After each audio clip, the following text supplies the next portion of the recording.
ప్రజా టీవీ తెలుగు నేను ఇప్పుడే వచ్చాను. మార్నింగ్ 9కే రెడీ అయ్యాం. నా కోడలు గారికి కొంచెం హెల్త్ బాగాలేదంటే హాస్పిటల్ అడ్మిట్ చేసి రావడానికి కాస్త ఆలస్యమైంది. ఇందాక పెద్దలందరూ ఇక్కడ నాకు పేరు తెలియదు కాబట్టి వేదిక మీద అందరికీ కూడా శిరస్సు వంచి నమస్కరిస్తూ, నా పేరు మల్లెల సరోజమ్మ. ఆంధ్రప్రదేశ్ జానపద కళాకారుల సంఘం స్టేట్ కోశాధికారిగా పనిచేస్తున్నాను. కళాకారులలో కూడా అన్ని కులాల వాళ్ళు ఉన్నారు.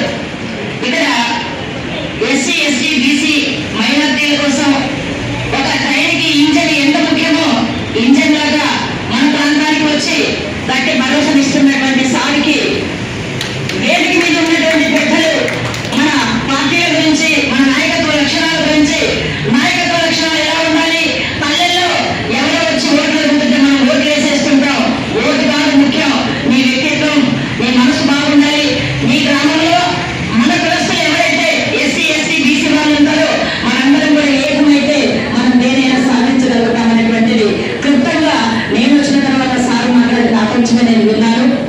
సో అందరూ కూడా మనం అలాంటి అంశాలతో ముందుకు వెళ్ళాలని కోరుకుంటూ, అయితే ఇక్కడ చాలా మంది వచ్చారు. ఇందాక మీటింగ్ విన్నారు. మీకు ఏమర్థమైంది? ప్రతి ఒక్కరు మాట్లాడాలంటే ఇబ్బంది. సార్ వాళ్ళు చెప్పిన విషయాలు